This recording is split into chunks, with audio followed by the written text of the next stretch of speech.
ሰላም ጤና ይስጥልኝ የተከበራችሁ አድማጭ ተመልካቾቻችን ከመናኸሪያ ሬዲዮ የመናኸሪያ መልከታ ፕሮግራማችን ተጀምሯል። የመናኸሪያ መልከታ ፕሮግራማችን ሁሌም እንደምናደርገው በወቅታዊ ጉዳይ ላይ ውይይታችንን እናደርጋለን። ታዲያ እዚህ ውይይታችንን ስናደርግ እንግዲህ ሆነው ደግሞ የቀረቡት ከኔ ጋር ቆይታ የሚያደርጉት አብርሃም ንጉሴ በኢትዮጵያ የእስራኤል አምባሳደር ናቸው። ከኛ ጋር ቆይታ የሚያደርጉት በወቅታዊ ዓለም አቀፋዊ ጉዳዮች ላይ ውይይታችን ለማድረግ ጥሪያችንን አክብረው እዚህ ስቱዲዮ ተገኝተዋል። አምባሳደር ስለተገኙ ከልብ እናመሰግናለን። እንኳን ደህና መጡ። አመሰግናለሁ። እኔም እዚህ ስለተገኘሁ እጅግ በጣም አመሰግናቸዋለሁ። መልካም እንደው መነሻ ይሆነኝና በተለይ ኢትዮጵያና እስራኤል ታሪካዊ ረጅም ዓመት ግንኙነት አላቸውና እንደው በታሪካዊ ግንኙነቱም እንዲሁም ደግሞ አጋርም ሁለቱም ሀገራት ናቸውና ብዙ የሚያስተሳስራቸውም ነገርም አለ። እንደው የሁለቱን ሀገር ግንኙነት መለስ ብለን ተመልክተን ወደ ዓለም አቀፋዊ ጉዳዮች ብንገባስ? አዎ እንግዲህ የእስራኤልና የኢትዮጵያ ወዳጅነት ግንኙነት ብዙ ሺህ ዘመናትን ያሻገረ የረጅም ዘመናት ልዩ የሆነ ወዳጅነት ነው ያለው። በሁለቱ አገሮችና በሁለቱ ሕዝቦች መካከል ያለው ወዳጅነት በጣም ስር የሰደደ ወዳጅነት ነው ያለው። እንደሚታወቀው ከመጽሐፍ ቅዱስ ዘመን አንስቶ እስካሁን ድረስ የሁለቱ አገሮች ወዳጅነት በሰፊው ይገለጻል። ሁለቱ አገሮች ደግሞ ልዩ የሚያደርጋቸው በደምም በሃይማኖትም በባህል በታሪክ የተሳሰሩ ሁለቱ አገሮች የአንድ ሳንቲም ሁለት ገጽታዎች ናቸው። ስለዚህ ኢትዮጵያና እስራኤል በአሁኑ ደረጃ ይህን ታሪካዊ የረጅም ዘመናቱን ወዳጅነት በአሁኑ በዘመናዊ መልክ በከፍተኛ ደረጃ እየተጠናከረ ይገኛል። ሁለቱም ሀገሮች በሚያስፈልጋቸው የኢኮኖሚም ሆነ ወታደራዊም ሆነ የቴክኖሎጂና የፈጠራ የኢኖቬሽን ሂደትም ሆነ ማንኛውንም ነገር በተመለከተ ሁለቱ ሀገሮች ተረዳድተው ተናበው የሚሰሩ አገሮች ናቸው።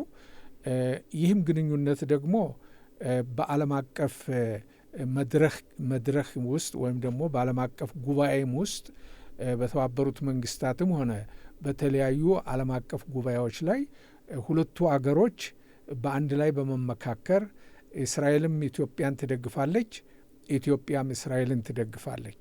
ስለዚህ የሁለቱ አገሮች ወዳጅነት በአሁኑ ደረጃ ከፍተኛውን ደረጃ ይዞ ይገኛል።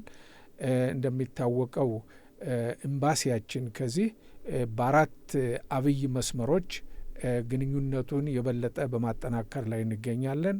አንደኛው መንግስት ለመንግስት በሚለው መስመራችን፣ በዚህ መስመር ውስጥ የዲፕሎማሲም ሆነ የኢኮኖሚም ሆነ የደህንነትም ሆነ ግንኙነቶች በጣም ይጠናከራሉ። በአቅም ግንባታ በኩል በሁሉም ዘርፍ ይካሄዳል። በከፍተኛ የባለስልጣኖች ጉብኝትም ደግሞ ከእለት ወደ እለት በከፍተኛ ደረጃ ይታያል።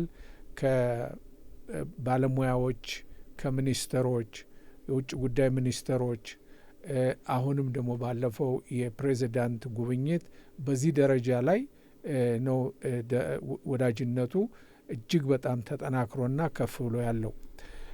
በሁለተኛው መስመራችን ላይ የሁለቱ አገሮች መተማመንና ከፍተኛ ደረጃ ግንኙነቱ መጠናከር ሁለተኛውን መስመር ደግሞ በሰፊው ከፍቶታል። ይኸውም ሁለተኛው መስመር ፕራይቬት ኢንቨስተርስ የምንለው የእስራኤል ባለሀብቶች ወደ ኢትዮጵያ በመምጣት በእርሻ ልማት፣ በጤና፣ በተለያዩ በትምህርት፣ በእነዚህ ዘርፎች ሁሉ፣ በደህንነት፣ በእንደዚህ ዘርፎች ሁሉ ሁለቱም የአቅም ግንባታንና ልምዶችን የመሳተፍ ልምድ የመከፋፈል ሁኔታ የጋራ ልምድን በመሳተፍ በአንድ ላይ አውደ ጥናቶችን በጋራ በእስራኤልም በኢትዮጵያም በማድረግ ብዙ ግንኙነቱ በዚህ ሁኔታ ላይም ደግሞ ተጠናክሮ እናገኘዋለን።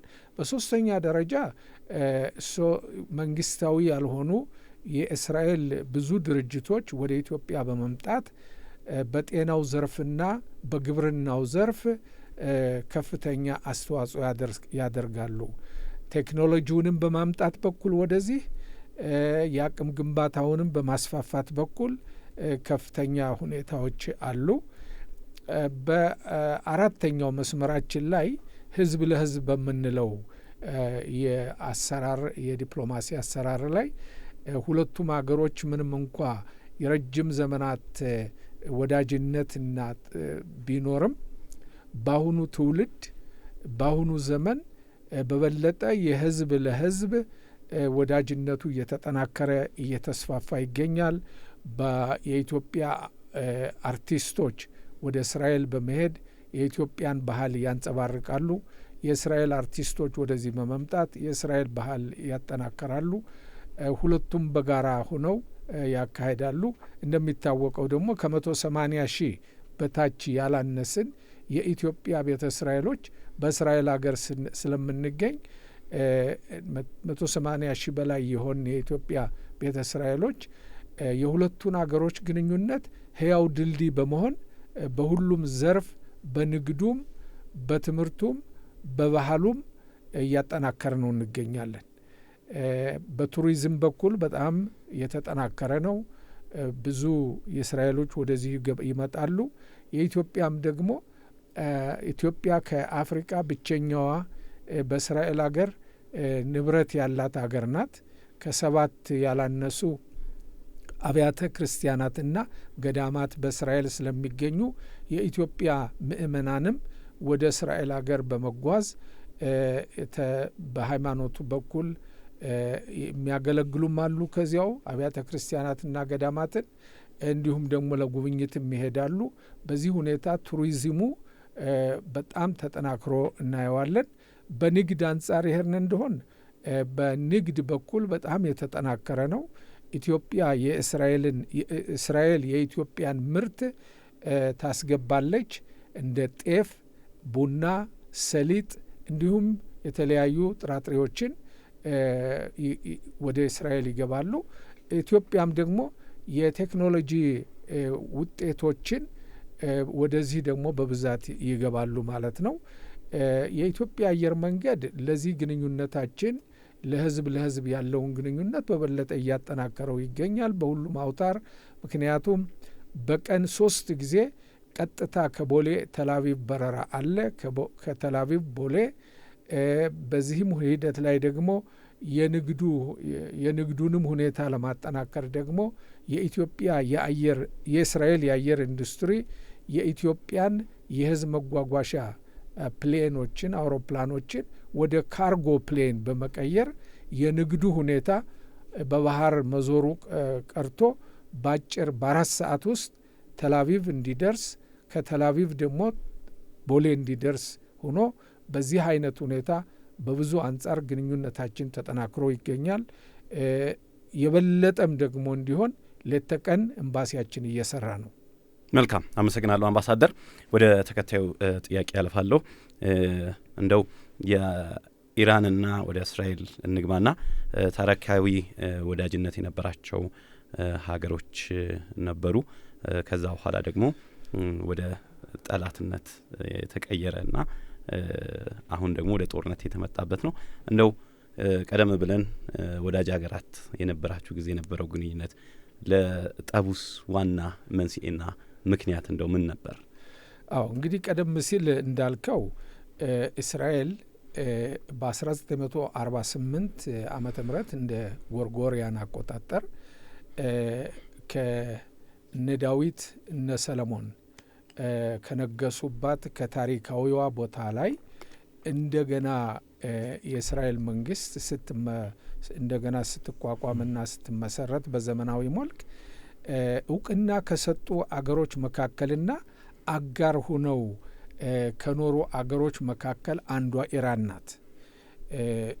ኢራን፣ ኢትዮጵያ፣ ቱርክ፣ እንደነዚህ የመሳሰሉ አሜሪካ፣ እንደነዚህ የመሳሰሉ አገሮች በቅድሚያ የሚጠቀሱ ናቸው እውቅና ከሰጡ አገሮችና የእስራኤልና የኢራንም ወዳጅነት በብዙ ዘርፍ በኢኮኖሚው፣ በውትድርናው፣ በቴክኖሎጂውና በዲፕሎማሲውም ሁሉ ግንኙነታቸው እስከ 1979 ዓመተ ምህረት በጎርጎሪያን አቆጣጠር እስከዚያ ድረስ ወዳጅነቱ እጅግ በጣም የተጠናከረ ነበረ።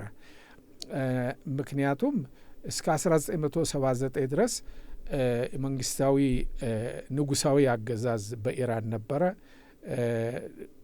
ኢራን ያን ጊዜ እንዳሁኑ የሽብር ፈጣሪ አገዛዝ አልነበረም። ስለዚህ ወዳጅነቱ በጣም የተጠናከረ ነበረ።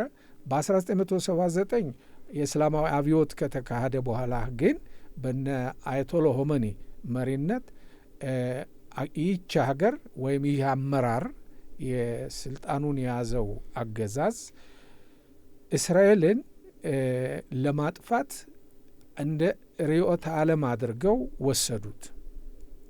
እነሱም ይህን በግልጽ በአደባባይ እየተናገሩ እስራኤልን ማጥፋት አለብን የሚል ርዕዮተ ዓለም ይዘው ተነሱ።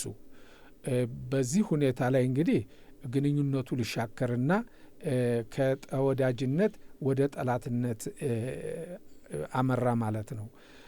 ይሄን ዓላማቸውንና ይሄን ርዕዮተ ዓለማቸውንን ተግባራዊ ለማድረግና ስኬታማ ለማድረግ በሶስት አብይ ነገሮች ላይ በዚህ 40 ዓመት ውስጥ ሲደራጁ ሲሰሩ ቆይተዋል።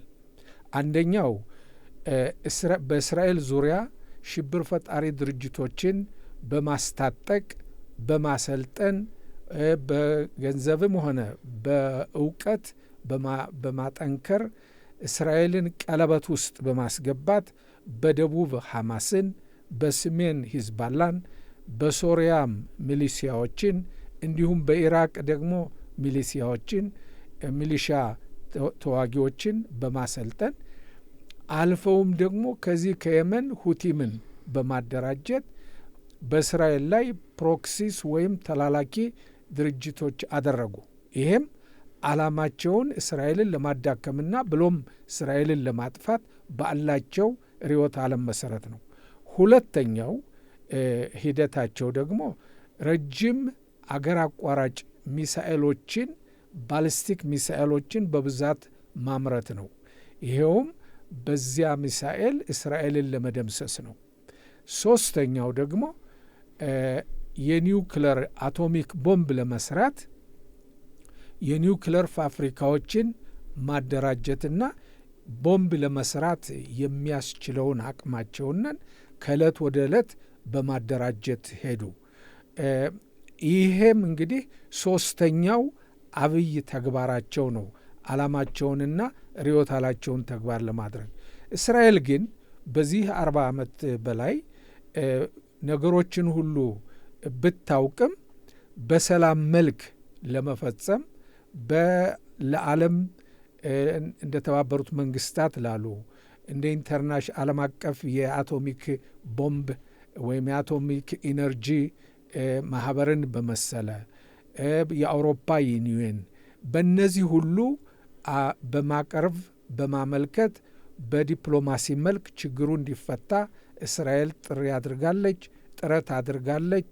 የዓለምም ማህበረሰብ በኢራን ላይ የኢኮኖሚ ምቀባ በማድረግ ብዙ ሁኔታዎች ተካሂደዋል። ሆኖም ይሄ ሁሉ ጥረት ቢሆንም ኢራን ከዓላማዋና ከርዕዮተ ዓለሟ ወደ ኋላ አላለችም። ይህ ሁኔታ ያደረጃቻቸው ፕሮክሲስ ወይም ደግሞ ተላላኪዎቿ ጥቅምት 7 ቀን 2023 ዓመተ ምህረት በእስራኤል ላይ በደቡብ እስራኤል ላይ ወረራ በማድረግ እስራኤላውያን ከተኙበት ከነቢጃማቸው ታረዱ፣ ተቃጠሉ። የቀሩትም ደግሞ ተጠልፈው ወደ ጋዛ ሰው ሰራሽ ዋሻ ውስጥ ተወሰዱ። ሂዝባላም ሐማስን በመደገፍ ጦርነት ከፈተ። በሰሜኑ በኩል በሶሪያም ተከፈተ።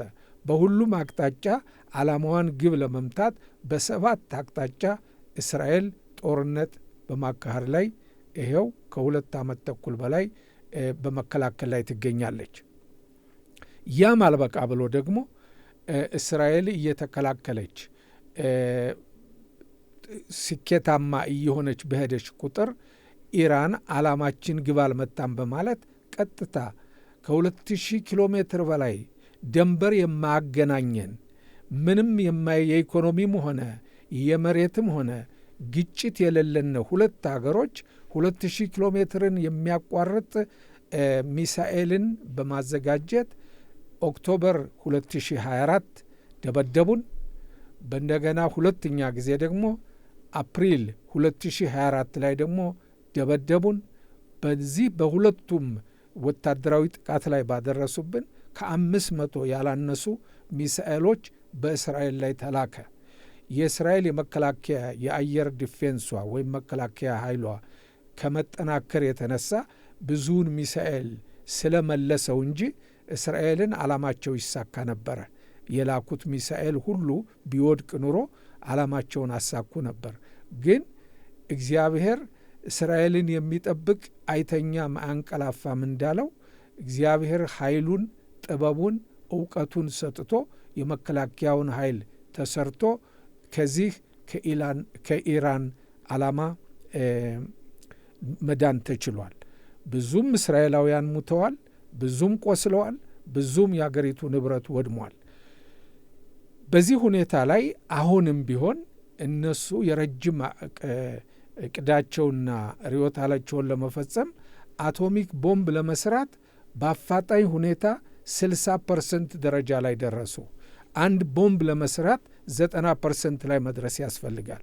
ስለዚህ 60% ላይ ከ160ውን ደርሰው 30ውንን በጥቂት ጊዜ ውስጥ ሊያሟሉ እንደሚችሉ የኒውክለር ሊቃውንት ይሄን ሁኔታም ተናግረውታል። የዓለም የኒውክለር ኢነርጂ ማህበርም ደግሞ ይሄን ሁኔታ በሪፖርቱ ላይ አቅርቧል።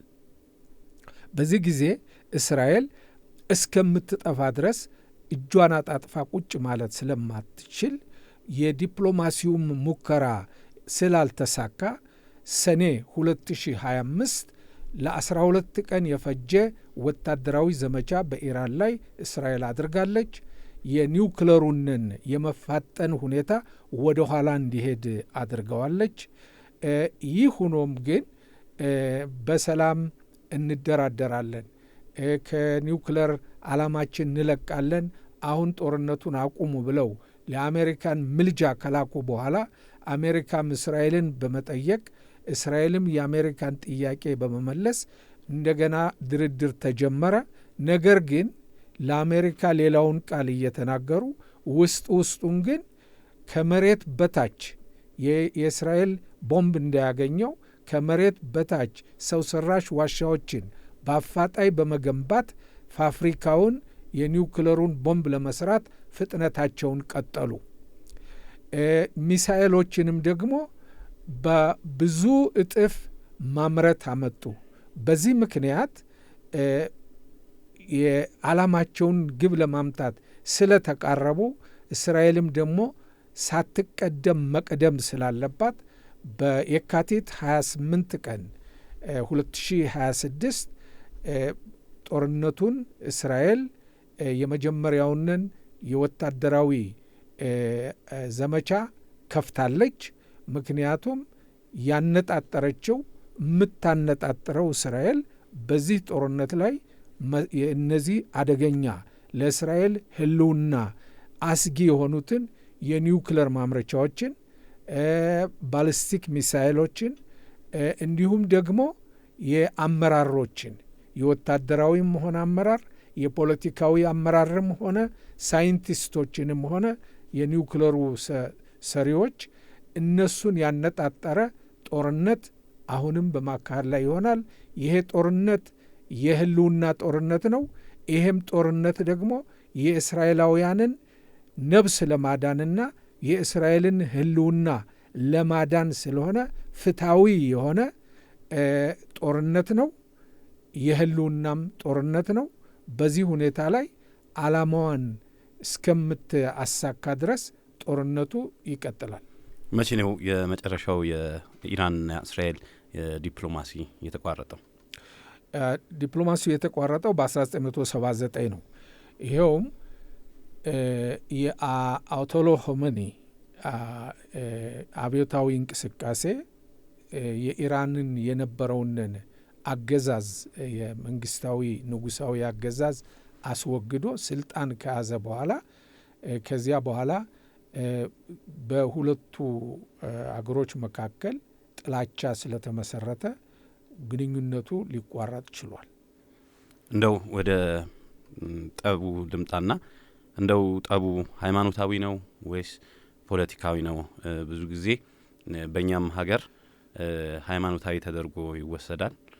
በአንድ ወገን የእስራኤልን የሚደግፍ፣ በአንድ ወገን ደግሞ እስራኤልን የሚቃወም። ወደ ስናመጣው በተለይ ከክርስትና ጋር እስራኤልን የመደገፍ ክርስቲያኑ አይ እስራኤል እንደዚህ እንደው በሙስሊሙ ዘንድ ደግሞ ኢራምን ይደረጋልና እንደው ጠቡ ሃይማኖታዊ ነው? ጠቡ ሃይማኖታዊ አይደለም። ጠቡ በሁለቱ ሀገሮች መካከል ፖለቲካዊና ወታደራዊ ጦርነት ነው ያለው። ከኢራን ጋር ቀደም ብዬም እንደጠቀስኩት ለረጅም ጊዜ ሁለቱ አገሮች እና ሁለቱ ህዝቦች በትብብር የኖሩ ናቸው እና ኢራን የሁለቱ ህዝቦች መካከል በጣም የጠበቀ አሁንም ቢሆን ጦርነቱ በሁለቱ ህዝቦች መካከል የኢራንን ህዝብ በመቃወም ሳይሆን የኢራንን ሽብር ፈጣሪ አገዛዝ በመቃወም ነው እና በዚህ ሁኔታ ላይ የሚነጣጠረውም በዚህ ወታደራዊ ዘመቻ ላይ የወታደራዊውን መዋቅርና ያለውንን ይህን ሽብር ፈጣሪ መንግስት መዋቅር ነው እንጂ የኢራንን ህዝብ ያነጣጠረ አይደለም። ስለዚህ ጦርነቱ የሃይማኖት ጦርነት ነው ብለው አንዳንድ ውጅንብር የሚነፉ ከእውነት የራቀ መሰረት የሌለው ነው። የእስራኤል ከ10 ሚሊዮን ዜጎቿ ከ120 እጅ እስላሞች ናቸው። በጋራ የሚኖሩት የእስልምና ሃይማኖትን የሚከተሉ ናቸው። የክርስትናም ሃይማኖት ድሩዝም የሚባሉ አሉ። እነዚህ ሁሉ በአንድነት በእስራኤል ሀገር በዲሞክራሲ ጥላ ውስጥ የሚተዳደር ህብረተሰብ ነው። ስለዚህ እስራኤል ማንኛውንም ሃይማኖት ታከብራለች። የማንኛውም ሃይማኖት አክባሪና ጠባቂ ናት። በእስራኤልም ውስጥ የሃይማኖት ቦታዎች የእስልምናም የክርስትናም ሃይማኖት ቅዱስ ቦታዎች ተከብረው የተቀመጡ በእስራኤል ሀገር ነው። ሁለተኛ ሀገር ስንመለከት ደግሞ ከአረብ ሀገሮችም ጋር ከነ ግብጽ ጋር ከነ ዮርዳኖስ ጋር ከነ ተባበሩት ኤሜሬት ጋር ከሞሮኮ ከነ ኢንዶኔዥያ ከሌሎችም የእስላም ሀገሮች ጋር እስራኤል ከፍተኛ የሆነ ወዳጅነት ያላት አገር ናት እና ከእስላም ጋር ጦርነት አይደለም፣ የሃይማኖት ጦርነት አይደለም።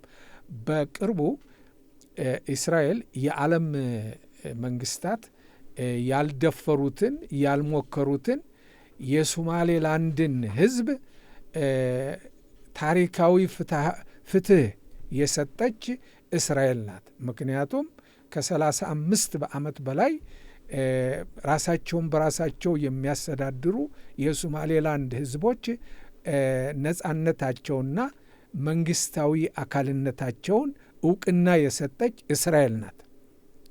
ታዲያ የሶማሌላንድ ህዝቦች እንደምናውቀው ክርስቲያኖችም አይደሉም፣ ሙሉ በሙሉ ማለት ነው። እስራኤላዎችም አይደሉም ወይም ጅውሽ አይደሉም፣ የእስልምና ሃይማኖት ተከታዮች ናቸው። ነገር ግን እነዚህ ሰዎች ራዲካሊዝምን የሚቃወሙ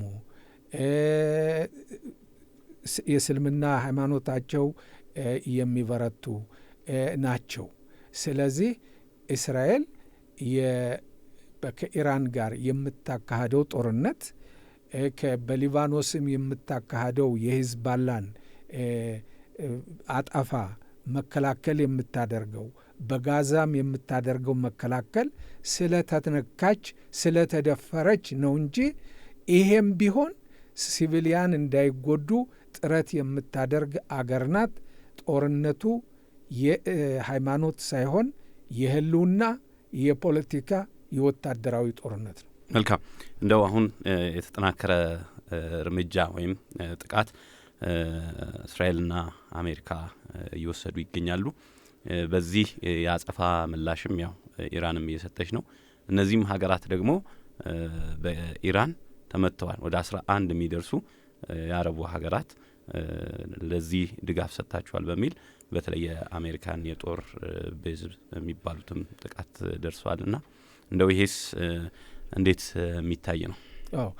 ሌላውም አንዱ መረጃ ጦርነቱ የሃይማኖት ጦርነት አለመሆኑ ግልጹ ደግሞ እነዚህ የሚመቱት ሀገሮች በተለይ የእስልምናን ሃይማኖት የሚከተሉ ናቸው። እነ ሳውዲያ፣ እነ ቱርክ፣ እነ ካታር፣ እነ ኩዌት፣ እነ የአረብ ኤሜሬት እነዚህ ሁሉ ኢራን የምትደበድባቸው ያለው ሁኔታ የሃይማኖት አለመሆኑን ከዚህ ላይ ግልጽ ሆኖ ማየት ይቻላል።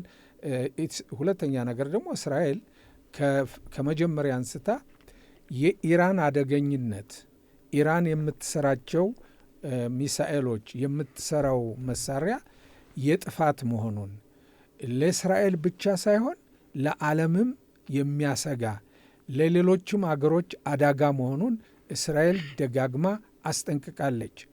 በትክክል ያስጠነቀቀችው በአሁኑ ደረጃ ተግባራዊ ሆኖ እናየዋለን። 12 አገሮችን ባላት ሚሳኤል መምታት ችላለች እስከ አውሮፓ ድረስ። ስለዚህ ይሄ ሁኔታ እስራኤል ህልውናዋን ለመጠባበቅ በወሰደችው እርምጃ መሰረት አሜሪካ ደግሞ በብዙ ሙከራ በድርድር ችግሩን ለመፍታት ሙከራ አድርጋ የማይሆን መሆኑን ካረጋገጠች በኋላ የኢራንም ሁኔታ ልክ እስራኤል እንዳለችው ለዓለም አስቸጋሪ መሆኑን ስለታመነበት ነው አሜሪካም ለዚህ ጦርነት ተሳታፊ የሆነችበት ምክንያት። ለምን ኢራን ለእስራኤል ብቻ ሳይሆን ለሌላም ሀገሮች አደጋ መሆኗንና አልፋም ከአሜሪካም የሚደርስ ጉዳትን ልታመጣ ስለምትችል የአሜሪካ የዓለም የነጻ ዲሞክራሲ መሪ እንደመሆኗ መጠን ለይሄንን ሁኔታ ለዓለም አስጊ የሆነውን አገዛዝ የሽብር ፈጣሪ አጠናካሪዎችን ማዳከምና ማውደም አለብን በሚል አሜሪካም ለጦርነቱ ተሳታፊ ናት። የአሜሪካ ትብብርም ደግሞ እጅግ በጣም ማንኛውም እስራኤላዊም ሆነ የዓለም ሕዝብ የሚያደንቀውና የሚያመሰግነው ነው። እንደው የጦርነቱ መቋጫ ምንድን ነው ሊሆን የሚችለው? የጦርነቱ መቋጫ እስራኤልን በተመለከተ እስራኤል የወጣችበት ዓላማ አንድ ዓላማ ነው። ያም ዓላማ ህልውናዋን ማስጠበቅ ነው። ህልውናዋን ለማስጠበቅ ደግሞ ለህልውናዋ አስጊ የሆኑትን መሳሪያዎችም ሆነ ማምረቻቸውን ማውደም ነው በኢራን ውስጥ። ስለዚህ ይህን ካሳካች ዓላማዋን ከጨረሰች ጦርነቱ ይቆማል። ይሄን ቀን ግን ይቆማል ማለት አልችልም። ምክንያቱም መሪዎቻችንም ደጋግመው እንደተናገሩት እንደ አስፈላጊነቱ እንቀጥላለን ብለዋል። አስፈላጊ በማይሆንበት ጊዜ ጦርነቱ ይቆማል። እንደው ጦርነቱ ውጤታማ ወይም ደግሞ እስራኤል በምትፈልገው ልክ እየሄደ ነው ውጤታማ የሆኑ የመከላከልም ይሁን እነዚህ ስጋቶችን የመቀነስም ይሁን አጠቃላይ የጦርነቱ ውጤት እንዴት ይታያል? አሁን ይሄን ጦርነት ዓለም መመልከት ያለበት እስራኤል የምታደርገው እስራኤልና አሜሪካ አሁን የሚያደርጉት ጦርነት ለወደፊቱ ለዓለም ሰላምን፣ ትብብርን፣ ብልጽግናን የሚያመጣ ሂደት ነው ብለን እናምናለን። ምክንያቱም ኢራን ቀደም ብዬም እንደጠቀስኩት በእኛ በእስራኤል ዙሪያ ብቻ ሳይሆን በአፍሪቃ ቀንድም ብዙ ሽብር ፈጣሪዎችን የምታጠናክርና ብዙ መሳሪያ እየሰጠች የአቅም ግንባታም እያደረገች ብዙ ሽብር ፈጠራን በዓለም የምታስፋፋ አገር ናት። ስለዚህ አገር ስል ህዝቡን ሳይሆን አመራሩን ነው።